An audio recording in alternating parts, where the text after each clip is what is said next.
Olá pessoal, estamos aqui mais uma vez nos estúdios da Agência Ômega, né?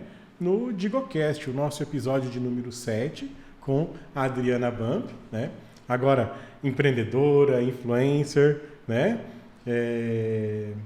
Uma mulher de garra, de coragem, né? Porque está à frente de um negócio há tantos anos e está começando novos rumos, né? Novos ares aí. É pra gente de fibra, de garra. Seja bem-vinda, Adriana, aos nossos estúdios.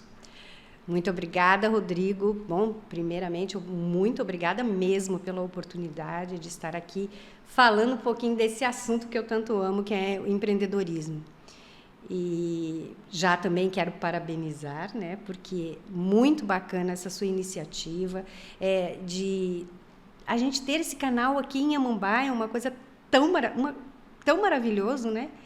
E fiquei realmente muito feliz, lisonjeada pelo convite. Obrigada mesmo. Seja bem-vinda, então. Adriana, você sempre foi de Amambai? Não, na verdade, eu cheguei aqui em 1984, recém-casada, há 39 anos atrás. Eu e o Edmar, a gente casou.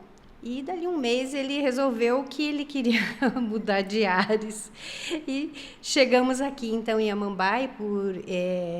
Por que em Amambai? Porque ele tinha um amigo aqui. Não sei se você lembra, Gilberto Del Pascoal. Conheço. Eles eram amigos e acabaram criando uma sociedade e, do dia para a noite, resolveu vir para cá. Bem, você imagina. Uma mudança drástica. Porque recém-casada, muito jovem, com 20 anos de idade, né? E cheguei aqui, não conhecia ninguém. A gente tinha o seu Atílio, né? Que é tio do Edmar, ali da farmácia Bump. E o seu Atílio foi muito acolhedor, né? Nossa, nos abraçou ali já na chegada. E foi isso, a nossa vinda para cá. Mas eu já cheguei, eu também já queria também ter o meu negócio, queria trabalhar e a vida foi trazendo algumas coisas boas. E o seu Atílio, como era muito acolhedor com a gente, ele falou: Adriana, não se preocupe, nós vamos arrumar um trabalho para você. Ele conhecia todo mundo e a gente não conhecia ninguém. Aí o seu Atílio falou assim: não, eu sou amigo do prefeito. Falei, tá bom. Naquela época, o prefeito era o seu Nestor Tagliari, na primeira gestão dele. E aí o seu Nestor eram amigos, né? E por coincidência, meu pai também era prefeito na época, porque tem um pouquinho de veia política aqui. Eu só deixo ela bem adormecida, porque se chegar ela acordar, eu tenho certeza que eu vou. Olha, quem sabe mais uma mulher vereadora, né? Na política de Amambai. E aí meu pai, na verdade, era prefeito naquela época e veio para cá e ele disse, não, vamos arrumar um encontro entre os dois, eles conversam, e isso a gente já vai começando. Era uma indicação, né, na verdade. E aí acabou dando certo e foi quando eu comecei a trabalhar na escola Antônio Pinto da Silva. Aí eu trabalhei durante 2 anos lá. No primeiro ano, eu trabalhei na secretaria, como secretária mesmo, né? E aí, acredite se quiser, no segundo ano, me indicaram para direção, para diretora. Eu nem pedagogia tinha. Isso é veio político, né? Não foi. Naquele momento, não foi. Mas o seu bom trato com as pessoas... Foi isso, foi isso, sabe? Né? O bom trato... Naquele momento ali, já tinha mudado, o prefeito já era o Dejacir Céspede, lembra? Não. Só para você ter uma ideia, eu tinha um aninho. E aí mudou tudo e já era o Dejacir, e aí a pessoa que saiu, que estava na direção, acabou me indicando, porque ela tem potencial, e naquela época ainda não exigia a pedagogia, né? E eu acabei entrando na direção, e você sabe que foi uma das melhores coisas que eu fiz naquele momento, porque aquilo ali me deu um norte já, né? Para a constituição de uma empresa, você sabe que é fundamental você saber gerir pessoas, saber... Liderança, né? E eu, assim, gostava muito daquilo. E foi muito bom, né? Foi muito bom. Ficou quanto tempo na direção da Antônia Então, eu Pinto? fiquei 1 ano também na direção, e aí logo eu engravidei da minha primeira filha, e aí eu acabei saindo da escola. Mas foi fundamental, né? Porque para a gente constituir uma empresa, a gente precisa assim, entender de gente. E gerir uma escola não é fácil, né? Não. Tem muito confusão ali no meio, muita intriga, eu lembro, muita briga. Eu lembro das confusões com a mãe, que chegava em casa e a mãe foi diretora do Aquino há alguns anos. Sim, então você participou desse momento aí também. E a gente sabe, né, que as empresas são 100% pessoas, né? Nossos clientes são pessoas, os fornecedores são pessoas, e colaboradores são pessoas, e também, se a gente não entender de gente, não vamos entender de negócio, como diz Simon Sinek, né? Ele cita isso, e é fundamental mesmo. E aquilo ali já começou, me deu uma escola ali, né? E foi bacana, viu? Legal.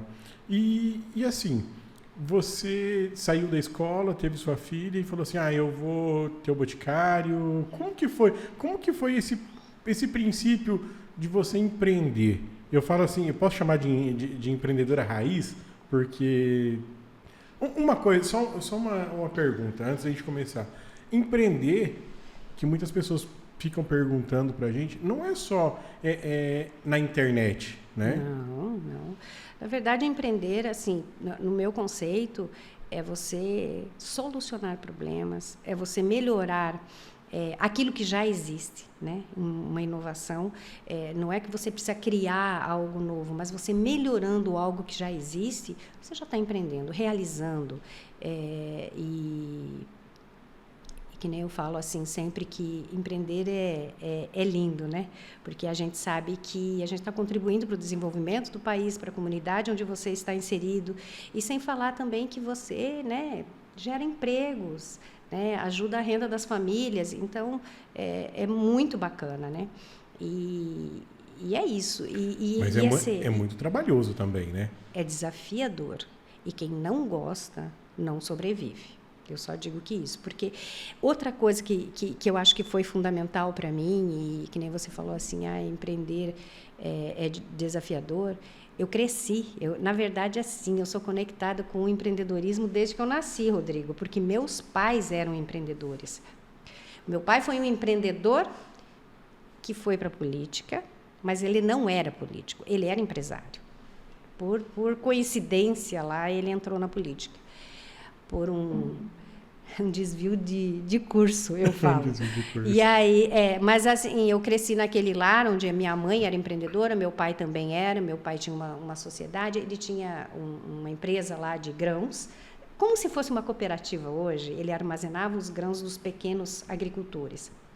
E a minha mãe tinha uma grande loja, sabe aquelas lojas de departamento onde que tinha de tudo? Por exemplo, do tecido em metro para o enxoval da noiva lá. Tipo as pernambucanas. É mais ou menos isso. E também tinha um armazém, sabe? Uns secos e molhados, que eles chamavam antigamente, que daí tinha um mercadinho ali, e ela cuidava daquilo. Então, você imagina, hoje minha mãe tem 86 anos, e naquela época, eu estou falando para você que acho que era 55 anos atrás.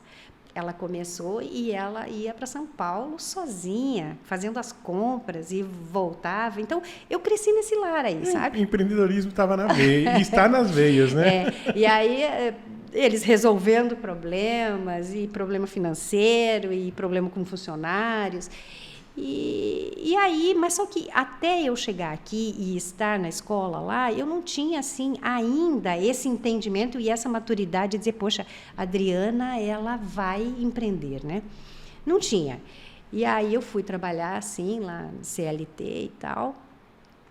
Aí eu saí, na verdade, eu tive minha primeira filha, eu fiquei 2 anos em casa. Muitas mães falam que foi a melhor época da vida, né? Ficar em casa. E eu digo que, para mim, não foi a melhor época da vida. Porque, assim, claro que foi bom, estava com a minha filha, mas eu me sentia, assim, eu não me sentia útil, não me sentia. E aí, acabou que fui ajudar o Edmar no Trivete. Aí, fiquei 2 anos ali com ele. E, nesse momento, surgiu a oportunidade de comprar o Boticário. Naquela época, isso em 1990, o Boticário também era do seu Atílio, por incrível que pareça. E ele que trouxe a marca para cá, mas só que a marca naquela época não era de franchise ainda. Ele era um ponto de venda, né? E você tinha a representação dos produtos. Então, ele não estava formatado franquia, não tinha toda essa padronização de loja e de nada. E daí, naquele momento, o próprio Boticário começou a exigir isso, né? Não, agora a gente vai fazer um processo de franchise, vai ter que ser diferente. E, claro, demanda investimento, né? E aí o seu Atílio, na verdade, não quis, porque estava com os meninos na faculdade, todos eles eram farmácia bioquímica ou farmacêuticos, né? Ele falou, não, vou deixar esse para eles, né? Esse investimento. E aí me propôs comprar a marca. E aí, não pensei duas vezes, porque queria muito estar realizando alguma coisa, né? O Boticário sempre foi ali na esquina onde é a Nutrivete hoje e depois do Boticário, ele sempre foi ali? Não. Quando eu comprei, né, no caso do seu Atílio a marca, ele era ali em frente ao Manso. Não sei se você lembra que tinha a farmácia do seu Atílio e tinha um espaçozinho ali e era em frente ao Manso. Mas ali ficou, acho que meses depois que eu adquiri. E aí a gente veio em frente à praça ali, no prédio do seu Silvio Berri ali. A gente ficou anos ali. Depois eles compraram o prédio ali da Caixa, né, Econômica, e aí que a gente colocou lá próximo à Nutrivete. Legal, bacana. E foi assim, foi amor à primeira vista, o Boticário? Na verdade, assim... Ou era só aquela vontade de fazer alguma coisa? Não, na verdade, assim, acho que tudo tem um porquê, né? Por que o Boticário? Um produto de cosmético, de beleza, de cuidado. Por que o Boticário? Porque, na verdade, o meu maior espelho foi a minha mãe. Minha mãe sempre foi uma mulher muito vaidosa. E, além da vaidade, ela foi muito cuidadosa com ela mesma, né? E como ela era uma empreendedora, assim, ela ia para o trabalho todos os dias, eu via minha mãe todo dia se maquiando. E eu acho que aquilo ali, cresci com aquilo também, sabe? E aí, quando eu tive a oportunidade de ter uma empresa de cosmético, não pensei duas vezes, né? Já estava no sangue aquilo ali. E já me identifiquei com o produto, que eu acho que é fundamental para você empreender. Eu acho que quando você quer fazer alguma coisa, é fundamental você saber o produto que você quer vender e você gostar daquilo ali, sabe, Rodrigo? Para mim, não tem você desenvolver algo que seja bem feito se você não amar aquele universo. E principalmente no empreendedorismo, né? Porque tem dias difíceis de suportar que você quer jogar tudo para o alto e desiste. Mas se você gosta daquilo, você dá um jeito e resolve aquela situação. Eu lembro que quando eu comecei a trabalhar no Nelson, né? No Contec, com 9 anos. Faz um tempinho já. Faz um pouquinho, né? Faz um pouquinho de tempo. E eu lembro que eu ia buscar o movimento da Nutrivete e do Boticário também. E do Boticário. Na verdade, eu achava muito engraçado, porque posso falar razão social, né? Claro. Porque, grafite. tipo assim, era grafite, produtos naturais, alguma coisa assim. Gente, eu falava assim, Boticário, grafite. Mas por que grafite? Eu não conseguia conectar isso. Você pode contar por que grafite? Porque grafite para mim é assim... É uma dúvida minha de criança, viu? Não, assim, não tem uma coisa assim, foi proposital. Porque eu acho assim que o grafite ele tem um risco, ele tem um desenho. Eu lembrei de um lápis, lembrava de produtos de maquiagem, entendeu? Essa conexão que eu fiz na época, né? Mas não nada em especial, assim. Não, mas eu achava muito engraçado. E, tipo assim, ao mesmo tempo me aguçava muito a curiosidade, né? Essa questão do grafite, Boticário, Então, tá aí uma dúvida que eu tinha de criança que tá solucionada. É verdade. E como foi a jornada do Boticário em Amambai? Sempre foi tranquila? Você sempre teve vendas ou teve meses que você não conseguia, que você que descabelava, sabe? Tinha aquela preocupação? Quais foram os seus maiores desafios com o Boticário em Amambai? Não, na verdade, quando eu comprei o Boticário, vendia-se muito pouco, né? Muito pouco, e até eu acredito que quando eu comecei assim, eu pensei, poxa, será que isso aqui vai para frente, né? Porque as pessoas não conheciam. A marca era muito pouco difundida ainda, né? Porque estava começando também a padronizar lojas. Enfim, para te dizer é que eu demorei um bom tempo para ter um retorno financeiro e para conseguir o meu tão sonhado Prolabore e também a minha independência financeira. Falo para você que demorei 5 anos até eu tirar o meu salário propriamente dito. Senão era investir e guardar dinheiro para fazer a compra e guardar dinheiro porque tinha que fazer isso, porque tinha que fazer aquilo. E teve um determinado período, que foi fundamental também, quando eu resolvi que era importante eu ter agregar ali a renda financeira, justamente para eu me manter, né? E aí foi quando eu fui fazer um curso de estética e a gente começou a trabalhar com essa parte de estética. E foi também muito bom, porque daí eu conheci produtos, eu consegui fazer serviços para os meus clientes. Aí eu fazia serviço de maquiagem, de limpeza de pele, fazia cursos de maquiagem, de automaquiagem, e tudo isso agregou valor financeiro e agregou também muito conhecimento de produtos e também de pessoas que chegaram a mais clientes, né? Você começou a solucionar o problema dos outros também. Isso, e aí isso me ajudou muito, porque daí eu consegui também ter o meu tão sonhado dinheirinho lá do mês, e foi fundamental naquela época, né? Então, às vezes as pessoas, elas começam o seu negócio e no primeiro ano eles já querem ver o dinheiro na conta. Não vê dinheiro na conta, a não ser que seja algo muito próspero, né? Muito fantástico, senão você sabe que você tem que batalhar bastante para conseguir. Então, não foi fácil, não. Eu vejo assim, você tem que ter a questão de deixar o salário do funcionário ali. Você tem todos os impostos, porque se você trabalha direito, você tem que pagar imposto, né? E aí você tem que ter as contas. Eles falam que para você ter uma empresa próspera, você tem que ter 6 meses de contas pagas.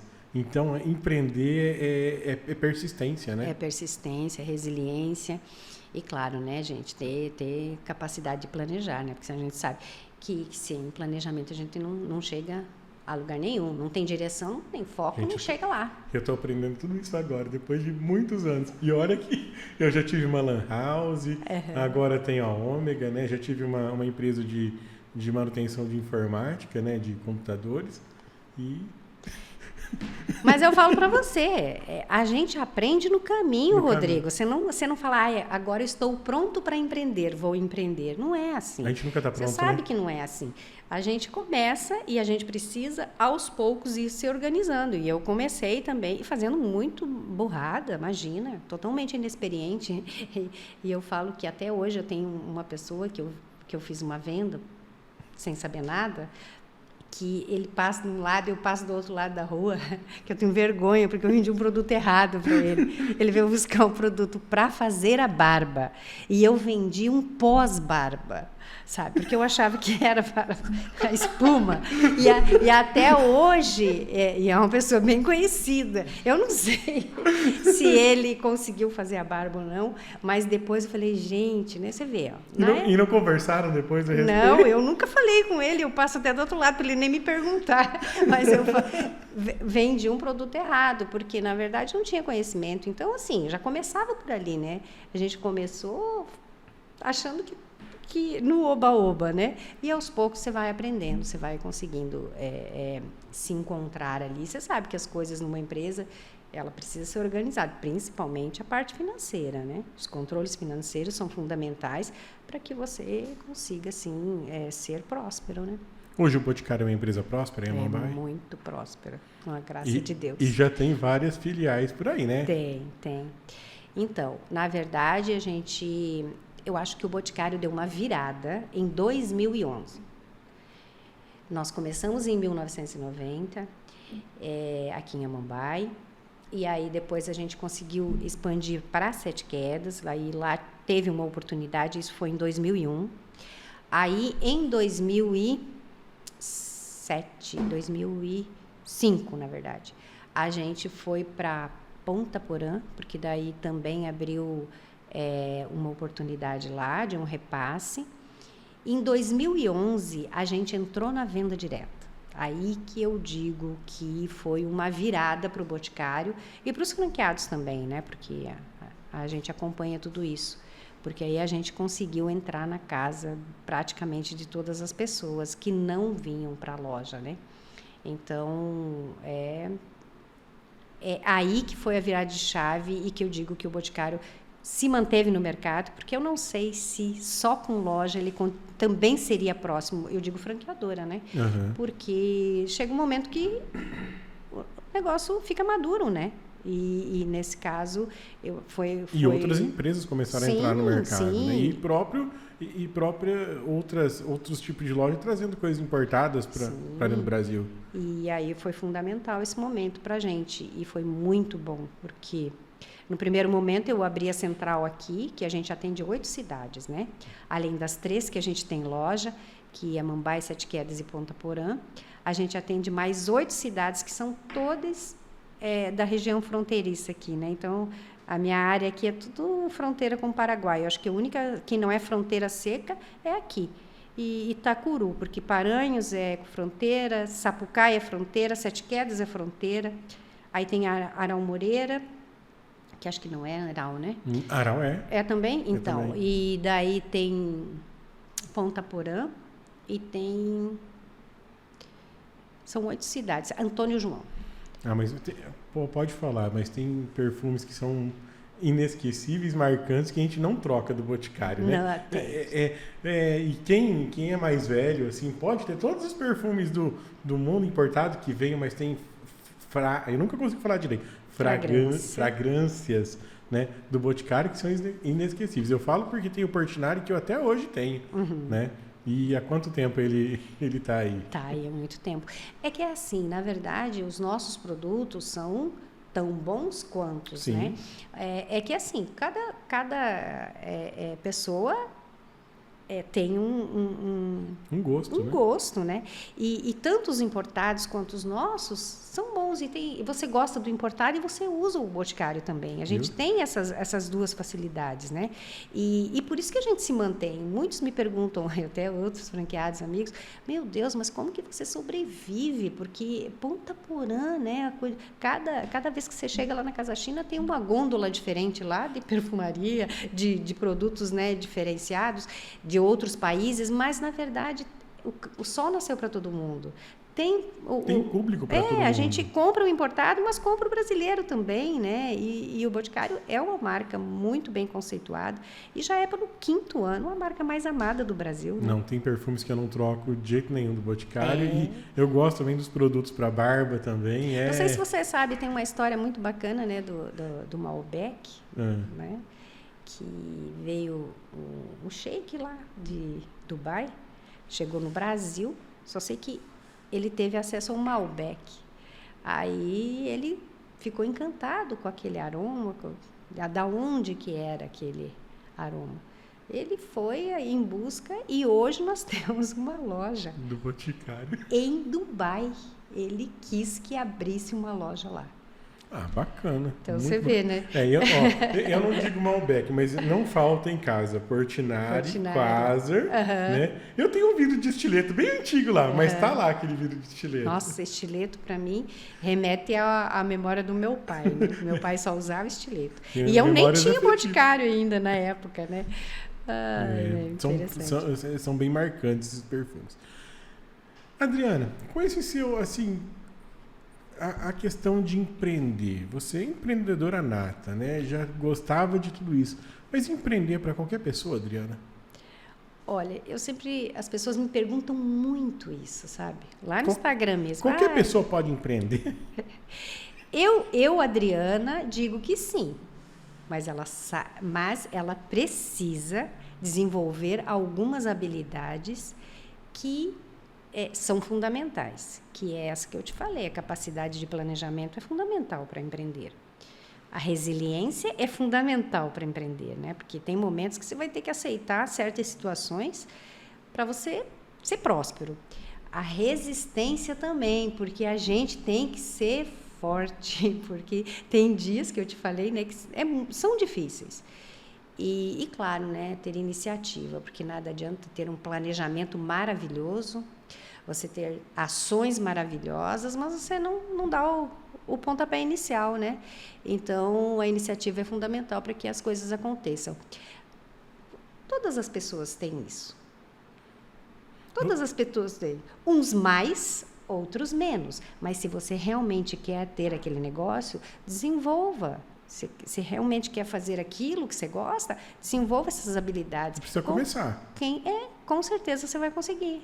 Se você tivesse que elencar as 3 maiores dificuldades hoje de empreender, você colocaria o quê? Hoje. Carga tributária, né? O que mais? Carga tributária. Os nossos juros são altíssimos, né? E essa economia, né, instável o tempo todo. Tem horas que está tudo bem, tem horas que no outro ano já não está mais tudo bem, sabe? E é um favoritismo, né, para as leis, porque às vezes são pessoas que estão cuidando do nosso país. Eu não estou falando, gente, de sua partidária, sabe? Mas eu digo assim, mas a própria Câmara, às vezes, elas são irresponsáveis, né, com certas leis, porque querem favorecer um e outro e acaba deixando a desejar. E quem que mais sofre aqui? O empresário. O empresário. Então, hoje eu digo que isso é muito difícil, né, para a gente. E antigamente, quando eu comecei, os juros eram complicados também, porque a gente até hoje, né, acontece isso, que a mulher, a gente tem mais dificuldade ao crédito. E os nossos juros são mais altos. Por mais que nós, mulheres, somos mais adimplentes do que os homens. Eu já sabia disso? Não, isso eu não sabia. A gente paga nossas contas muito melhor do que os empreendedores, homens. A gente paga um juro mais alto e a gente é menos inadimplente. Então, é injusto, né? Mas, infelizmente, é o que acontece. Essa é uma dificuldade para a gente. E outra dificuldade também que eu enfrentei lá atrás por ser mulher mesmo, né? A empresa era coisa de homem, né? Era coisa de homem. Eu lembro que uma vez eu fui buscar um aporte no banco e a pessoa era um outro homem, claro, né? Era o gerente. Ele me falou: cadê o dono da empresa?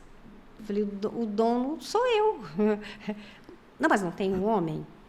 Sabe? Então, que a mulher não tinha... A gente se sentia assim, como se a gente não tivesse capacidade de gerir uma empresa. Então, isso a gente acaba sofrendo, né? E, claro, outras dificuldades, né? Por ser mulher, que a gente tem dupla jornada, né? A gente tem que trabalhar em casa, tem que ser a esposa, tem que ser a mãe quem administra os filhos, a educação e ainda para o trabalho. Claro que isso é cansativo, né? Muito cansativo. Mas a gente quer empreender, a gente tem que enfrentar esses desafios, não tem jeito. Mas eu sempre vi que mulher, ela sempre tem mais garra que o homem. Ela sempre quer buscar mais, sabe? Todas as mulheres empreendedoras que eu conheço são pessoas assim, que sempre buscaram mais e mais, mesmo com todas as adversidades. Uma, por ser mulher, por ter filhos, por essas N adversidades que vão aparecendo. E eu acho também que, assim, por ter filhos e querer uma coisa melhor para os filhos também, sim, eu acho que as mães e a mulher, ela é mais persistente nas coisas, né? Sim. Eu não sei se é isso, é visão de leigo, tá? Não, mas a gente é mesmo mais persistente e a gente a gente busca muito isso, né? E não que os homens não sejam, tem homens que são assim de garra, mas eu acho que a mulher já, por ser mulher, ela já tem isso, né? Porque você sabe que criar um filho não é fácil, por mais que a gente tenha os homens junto com a gente, mas você sabe que sempre fica para a mãe. Não, eu vejo pelo seguinte, lá em casa era assim, o pai ou eu, a gente fica doente, a gente acamava.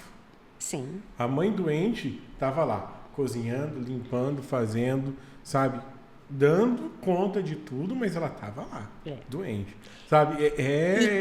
E depois até quando você não tem filho, até você consegue se escorar um pouquinho, né? Mas quando você tem filho, parece que você está doente, mas você não consegue pedir, sabe? Me ajuda que eu estou doente. Não, parece que você tem que estar... Você tem que dar conta de tudo, né? Tem que dar conta de tudo.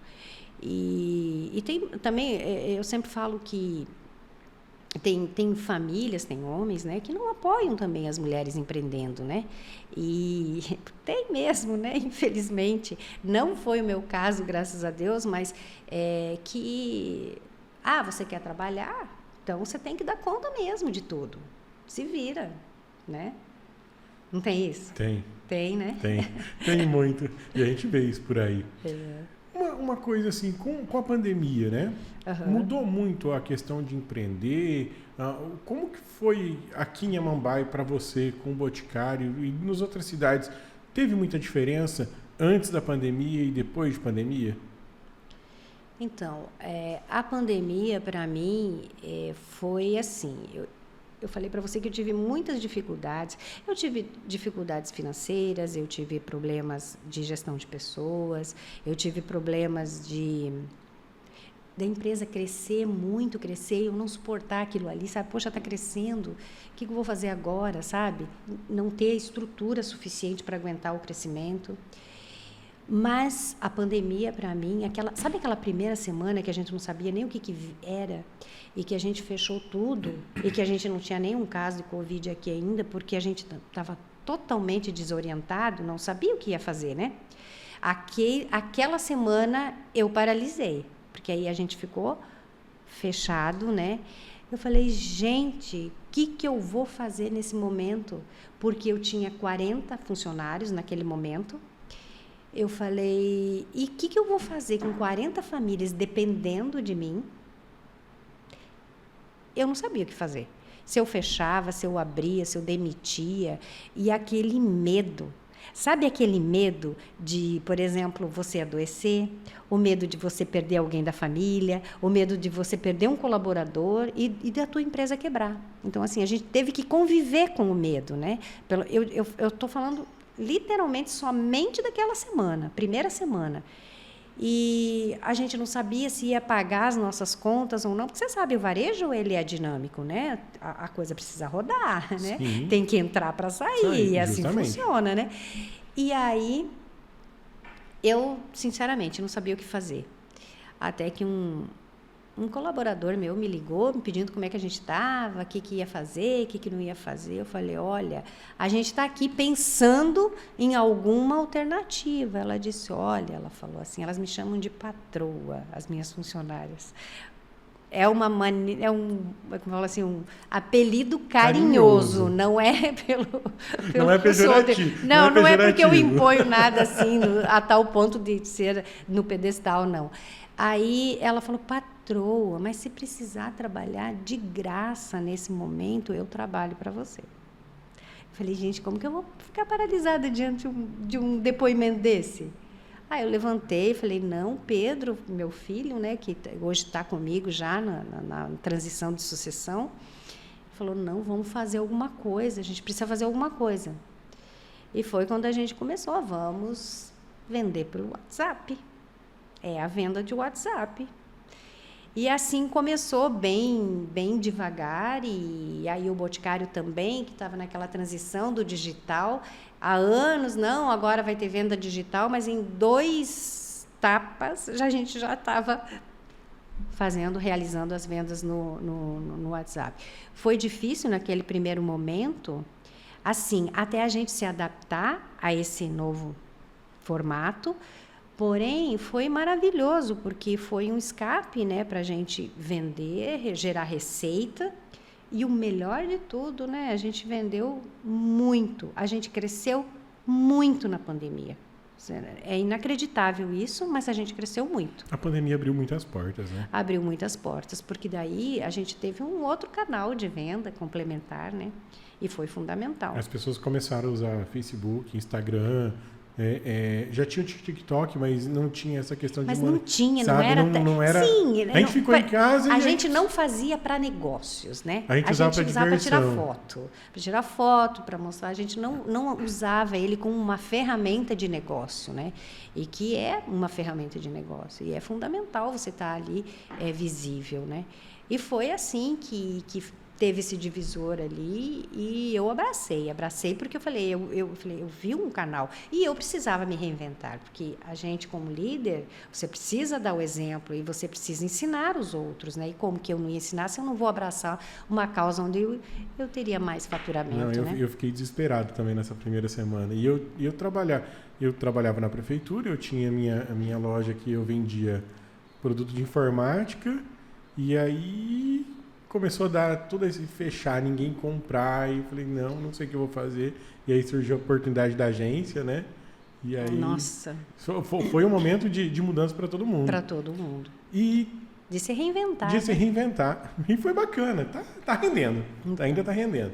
Adriana, e eu tenho visto, né, bastante você nas redes sociais e tenho visto que você está ajudando, né, mulheres a empreender e empreender no digital, de posicionamento. Como que funciona esse seu trabalho hoje? Então, como eu te falei, tudo na pandemia tem uma oportunidade. E aí eu vi uma oportunidade.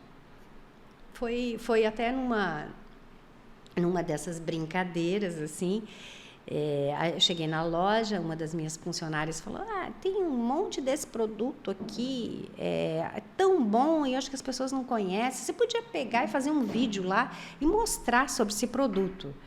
E eu peguei o produto lá, falei que as gotinhas eram assim, fazia isso, fazia aquilo. Menina, dali a pouco elas me ligaram, para de falar porque acabou o produto. Eu falei, sério? Acabou o produto, patrão. O povo adora que você use, eles querem o que você está usando. Eu falei, gente, eu tenho o poder de influenciar. Aí que eu percebi que até então não tinha. Eu não achava que eu influenciava ninguém. E aí eu falei, nossa, eu estou influenciando, e por que não? Para outras coisas melhores, assim, do empreendedorismo mesmo, né? E aí eu falei, não, então, mas eu preciso estar ali, mas eu preciso aprender, porque eu não sabia mexer com nada, assim, da ferramenta. E aí fui fazer um curso de digital, lá em Ponta Porã. Não sei se você conhece o Éder, do Chá com Coquito. Não conheço. Ele é um influencer lá, ele tem uma página onde ele divulga empresas, ele é um... Eu gosto de falar dele mais como publicitário do que digital, assim, influencer, sabe? E aí eu só sei que ele também se reinventando nesse momento, porque daí ficou difícil para ele, porque as empresas ficaram com dificuldades financeiras, aí cortaram a verba para ele, e ele falou, vou fazer um curso de digital. Mas era um curso de digital assim, para ensinar você a colocar os GIF no store, sabe? Aquela coisa básica. Do básico. E eu falei, não, eu vou. Eu fui e paguei para uma funcionária minha para ver como é que era aquilo ali. Nossa, aquilo ali, eu adorei mexer com aquilo e falei, não, vou para frente. Eu paguei para todos os funcionários que tinham interesse em fazer isso, porque eu pensei, eu disse, naquela época, nós não tínhamos uma página oficial do Boticário de Amambai no Instagram. O Boticário não tinha, é só a nacional, não permitia até então, né? E eu falei, não, e como que eu vou vender meu produto? Eu vou mostrar na minha página, né? E os meus colaboradores. E aí, cada um fazia seu story na sua própria página e assim a gente foi fazendo as nossas propagandas. E até que um dia, 2 meninas me procuraram, né? Que até foi quem me motivou a começar com mais frequência no Instagram. E elas, poxa vida, a gente veio aqui para aprender o digital. Eu falei, gente, como assim aprender o digital? Eu não sei nada de digital. Como se eu fosse ensinar. Eu falei, não, eu fiz um curso, eu falei, e aí estou aprendendo. E, não, mas a gente queria aprender. Eu falei, não, você faz esse curso assim, aí dei as referências para elas. Mas então vamos começar, faz alguma coisa de imagem pessoal. Eu falei, mas como assim? Não, porque... Eu falei, tem muita coisa na internet para você procurar. Você procura lá no Google, você vai ver de imagem pessoal, posicionamento, comunicação. Não, mas a gente queria alguém próximo. Alguém que a gente conhece, sabe? Porque a gente já sabe quem você é, a gente já sabe que você está aqui há muito tempo e a gente sabe que você realizou. E isso... é importante pra gente. São pessoas prósperas, próximas de nós. Aí eu falei, gente, vamos fazer. Aí comecei a me estruturar para isso. Falei, não, vamos fazer a coisa organizada agora, né? Aí comecei a estudar, aprender e tal. E resolvi fazer a imersão de imagem pessoal. Por que de imagem pessoal, né? A gente sabe que tem tanta coisa no empreendedorismo que a gente pode falar, né? Que é essencial, né? Mas eu passei a me arrumar melhor depois que eu... Mas imagem pessoal... E você sabia que 55% as pessoas veem você, a sua roupa, a sua imagem, que 38% é como você fala e que apenas 7% do seu conteúdo na primeira impressão? Isso é um estudo feito, né, por um professor. Uhum. E ele fala isso. E a gente às vezes acha que é bobagem, mas a gente está falando da primeira impressão, né, Rodrigo? E eu digo que ele está certo, porque na verdade a primeira impressão é que fica. Por mais que você tenha um conteúdo, que você é super inteligente, se você chega com um aspecto sujo, tá? Uma roupa desleixada. Quando eu falo em roupa desleixada, não estou falando que uma camiseta e um tênis colorido é desleixado, tá? Eu estou falando uma roupa rasgada ou uma roupa com furinho, esse tipo de coisa que eu falo, sabe? E você não vai conseguir gerar credibilidade. Mesmo você tendo um conteúdo maravilhoso, a pessoa vai olhar a sua roupa, poxa, mas como que essa pessoa tão inteligente se apresenta dessa forma? E a mesma coisa ao contrário. Não adianta você ter ser impecável, chegar lá impecável e você não falar nada. As duas coisas se completam. Eu acho que no mundo de 30 segundos hoje, né? Porque você tem 30 segundos, você tem os primeiros 30 segundos para você cativar e ganhar aquele seguidor. E depois você tem que manter ele... Nesses 30 segundos, você lê a história daquela pessoa. Só pelo que ela está vestindo e pela maneira que ela se comporta naquele determinado momento. Porque vai na sua cabeça, né? Sim. E é fundamental. Então, eu falei, vamos falar de imagem pessoal no começo, porque tudo que está em nós comunica alguma coisa. Tudo. Seu óculos está comunicando alguma coisa, a sua maneira de usar a barba está comunicando, a sua roupa, tudo está comunicando. E tudo depende do que você quer falar para o teu consumidor. Então, as empreendedoras que estão começando, principalmente na área da beleza, como que ela vai comunicar? É ela que tem que descobrir qual é a verdadeira identidade dela para ela conseguir comunicar e gerar credibilidade e confiança no teu consumidor. E eu vejo muitas vezes que nem é o físico, né? Porque tem muitas pessoas que, por exemplo, não têm aquele físico perfeito. Não é isso. E vendem muito, comunicam muito, porque elas sabem posicionar, né? O que você falaria para nós sobre posicionamento hoje que seria assim primícia de tudo isso? Os principais pontos assim para você se posicionar melhor como empreendedor. Para mim, tudo depende do seu nicho, né? Quando eu falo... No seu nicho, de beleza. Isso. Quando eu falo de roupa, de imagem pessoal, de comportamento, eu estou falando de um posicionamento onde você tem um comportamento de respeito, principalmente como empreendedora. Respeito do ambiente onde você está. Eu falo ser ético, ser...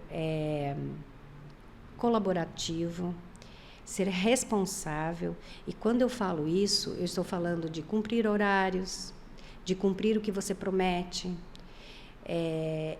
Quando eu falo para as empreendedoras de posicionamento, eu falo desse comportamento empresarial, que na profissão que conta muito.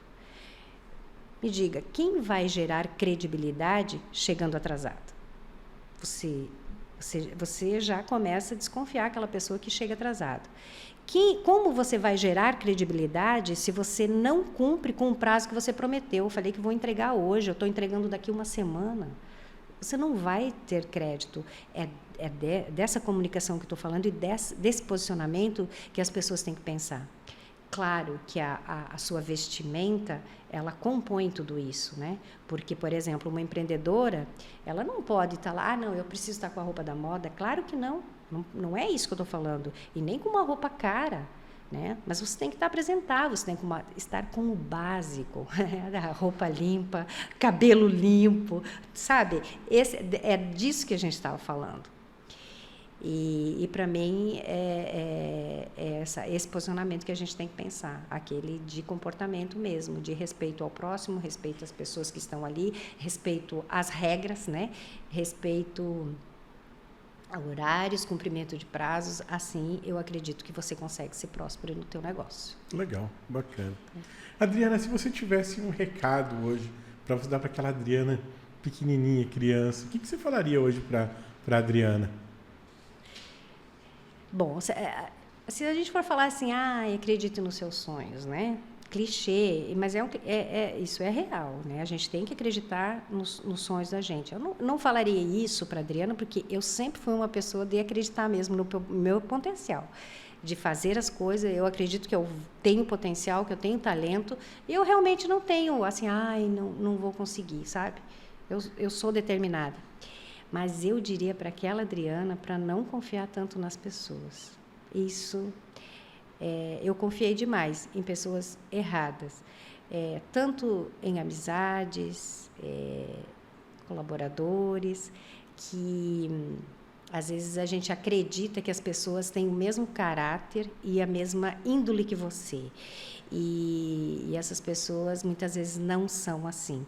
E eu tenho essa facilidade, sabe, de acreditar naquela pessoa, de abraçar, acolher, ajudar, facilitar. Eu sou assim por natureza mesmo. E acabei acreditando em algumas pessoas que não deveria, sabe?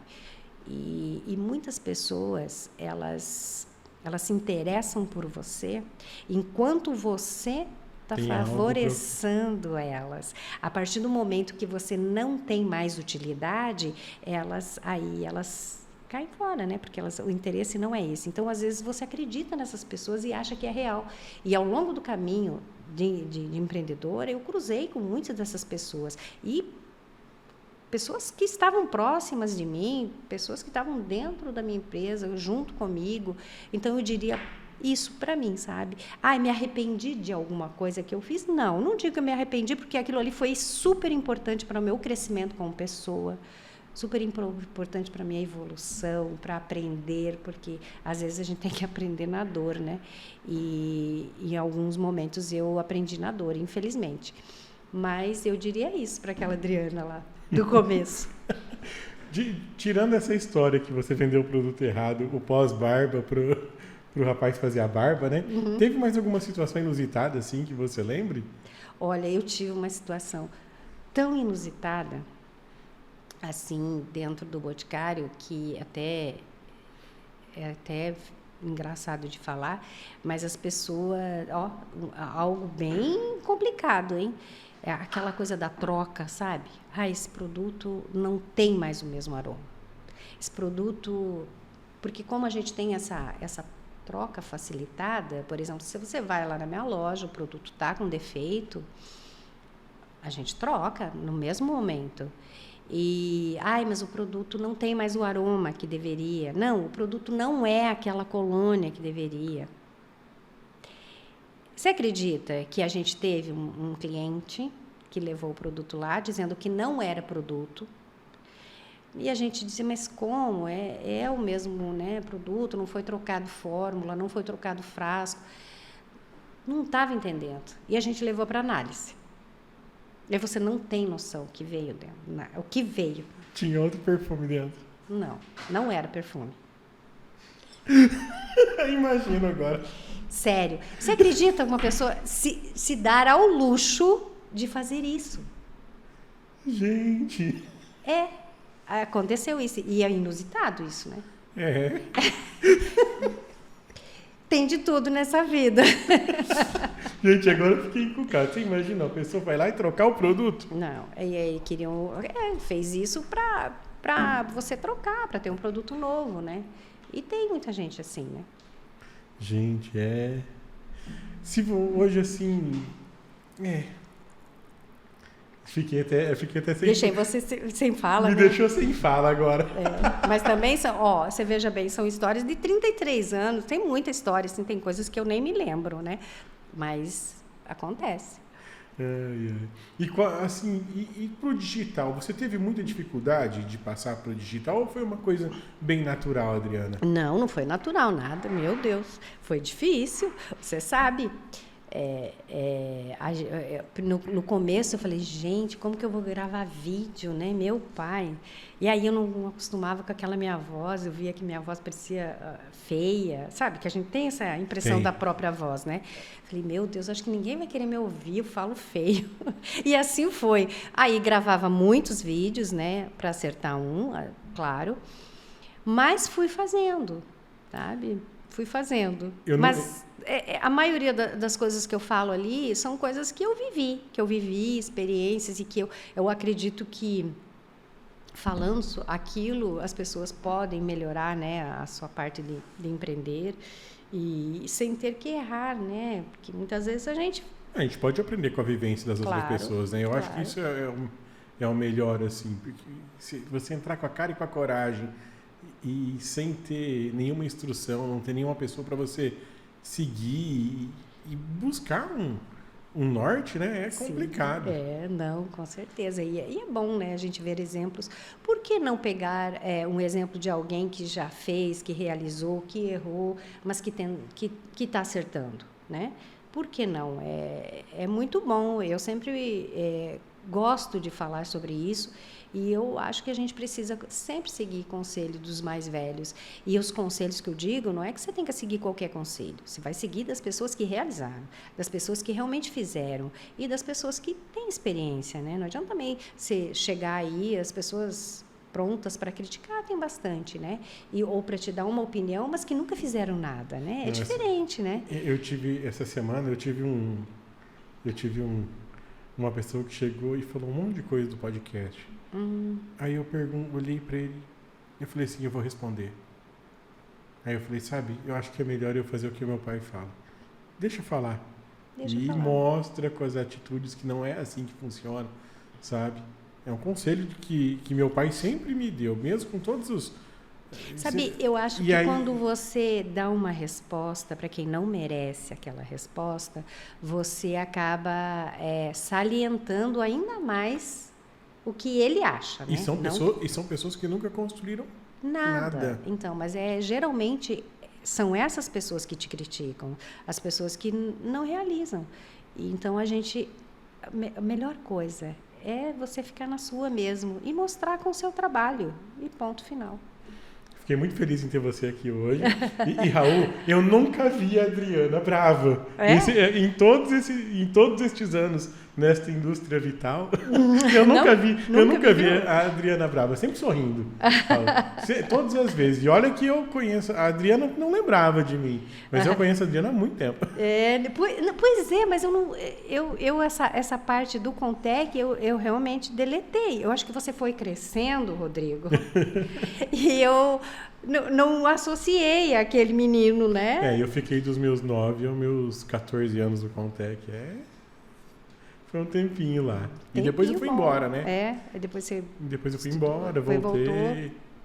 Mas Não, é assim, eu não sou uma pessoa brava e nem estressada. Você nunca vai me ver assim no sentido de xingar alguém ou ser indelicado com alguém, até com um colaborador, você pode ver, dificilmente. Porque eu acho que não é por aí as coisas. Você resolve conversando, orientando, facilitando, mas não dessa forma, né? Eu tenho visto bastante conteúdo em relação à questão de posicionamento, de melhorar a questão do contrato com as pessoas, porque eu nem sempre fui essa pessoa que eu sou hoje, né? A gente vai moldando, né? A vida vai moldando a gente. Essa pessoa né? calma, que as pessoas veem hoje, que tenta. Eu não era assim não, viu, Adriana? Eu sempre fui uma pessoa bem sisuda, bem incisiva também. E às vezes nem era com Mas essa... a maturidade traz isso pra gente, sabe, Rodrigo? Lógico, lá no início, nunca fui assim, né, de estresse, como é que eu falo assim, nervosa ou de gritar, mas fazia muitas coisas na precipitação, sabe? Me precipitava, queria resolver rápido e acabava errando nesse sentido. Mas a maturidade traz a serenidade, né? A sabedoria de fazer as coisas com mais calma, não precisa revidar agora, você pode pensar e resolver como vai fazer aquele determinado problema que você tiver, sabe? Eu acho que é dessa forma que você consegue. Então, e eu acho assim, sabe, que você sendo mais elegante em certas situações é muito melhor. Empreender a ter sangue frio também, né? A gente aprende, né? A gente aprende a ter sangue frio. Adriana, quer deixar uma consideração para os nossos espectadores, para os nossos ouvintes aqui? Olha, eu queria agradecer, né, essa oportunidade, super bacana, achei muito legal a sua ideia, acho que a gente precisa, que a Mambae precisa coisas novas, que a gente se reinvente, que a gente mostre que a gente tem potencial aqui também, por mais que é uma cidade pequenininha, Mambae é uma cidade próspera. Eu amo essa cidade, por mais que ela não seja minha cidade natal. Gente, eu vim há 40 anos, eu estou aqui e gosto demais daqui e quero que seja próspero, e você fazendo esse trabalho, eu já achei incrível. Eu acredito que as pessoas que estão iniciando no empreendedorismo, que elas busquem o que elas amam fazer. Eu sei que nem sempre a gente consegue, né? Trabalhar naquilo que a gente gostaria de estar, né? Associar as duas coisas, né? Porque às vezes a gente precisa trabalhar em outro trabalho ali para se sustentar, mas que busque incansavelmente aquilo que te dá prazer, né? Porque você vai todos os dias feliz para o teu trabalho.